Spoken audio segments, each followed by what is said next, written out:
कार्यकर्ता सम्मेलन पूरे हमारे संसदीय क्षेत्र में ये आज हमारा 7वां सम्मेलन है और चाहे वो फतेहाबाद और हम सिरसा जिले की बात करें, कल नरवाना भी करके आए हैं। संगठन की गतिविधियों का एक महत्वपूर्ण हिस्सा ये भी है कि हम सभी साथियों से जो महत्वपूर्ण हमारे लीडर साहिबान हैं, जो ज़मीनी स्तर पर पार्टी को खड़ा करने का काम करते हैं, उनसे रूबरू हों, उनका जो फीडबैक है वो लेकर के आगे की रणनीति तैयार करें। और मैं समझता हूँ कि सब बहुत ऊर्जावान है, सबका लंबा अनुभव है, सब ने बड़ी तपस्या करी है, संघर्ष किया है और आज संघर्ष के बल पर ये मोदी जी के नेतृत्व में विकसित भारत बनाने में लगे हुए हैं। इस भारत भूमि के हर व्यक्ति को सुख मिले, समृद्ध हों, खुशहाल हों, सब लोग मिलकर के अखंड भारत को और मजबूत करें, उस संकल्प के साथ हम लगे हुए हैं। और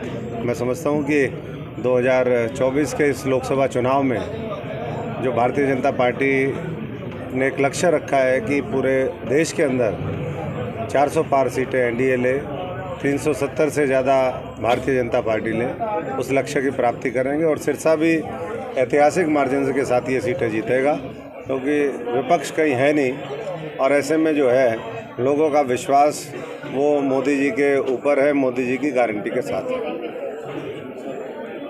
सर, लोकसभा चुनाव जैसे अब 2024 आ गया, आप पिछले कार्यकाल में आप पे आरोप लगते रहे हैं लोगों द्वारा कि आप लोगों के बीच नहीं रहे, आगे उस चुनौतियों को कैसे? देखिए, मैं तो लोगों के बीच में ही रहा। मेरा कोई विरोधी है वो तो मेरी तारीफ तो करेगा नहीं। जब रानिया डूबा तो 1 महीना मैं लोगों के बीच में ही था।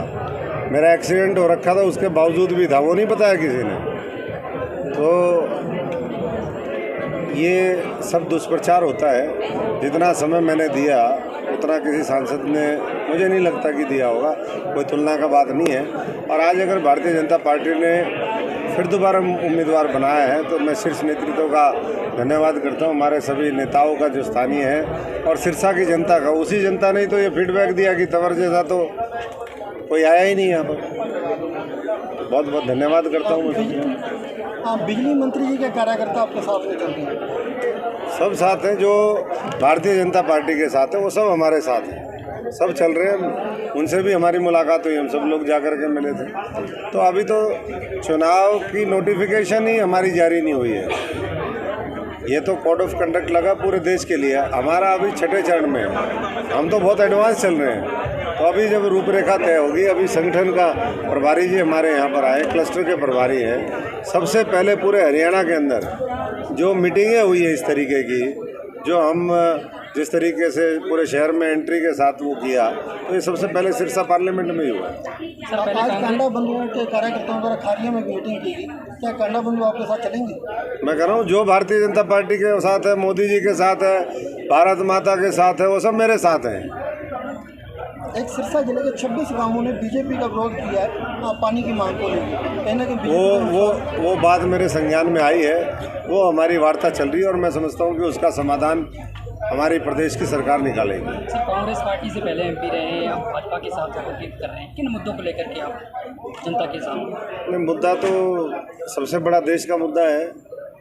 इस देश को 2047 तक अगर विकसित करना है तो हमें दलगत राजनीति से ऊपर उठ करके काम करना होगा, क्योंकि बाकी दलों को सबने देखा, बाकी नीतियों को देखा, बाकी के नेतृत्व को देखा, वो उसमें सक्षम नहीं हुआ। तो 140 करोड़ लोग अब ये चाहते हैं कि उनको बुनियादी सुविधाएं भी मिले, पूरी दुनिया में भारतवर्ष का जो गौरव है वो बढ़े। जो पुराने मुद्दे हैं, जैसे राम मंदिर का मुद्दा था, उसका समाधान हुआ, 370 धारा खत्म हुई, सीए लागू हो गया, महिलाओं के लिए आरक्षण का प्रावधान हो गया विधानसभाओं में, लोकसभाओं के अंदर आने वाले समय में वो लागू हो जाएगा, 3 तलाक खत्म हो गए। तो जो पुराने मुद्दे थे उसका भी समाधान किया और बड़े विजन के साथ। अभी तो घोषणा पत्र भारतीय जनता पार्टी का आना बाकी है, लेकिन भारतीय जनता पार्टी घोषणा पत्र से आगे बढ़ कर के लोगों की भावनाओं के अनुरूप काम करने का हमेशा प्रयास करती है, वो अभी भी होगा।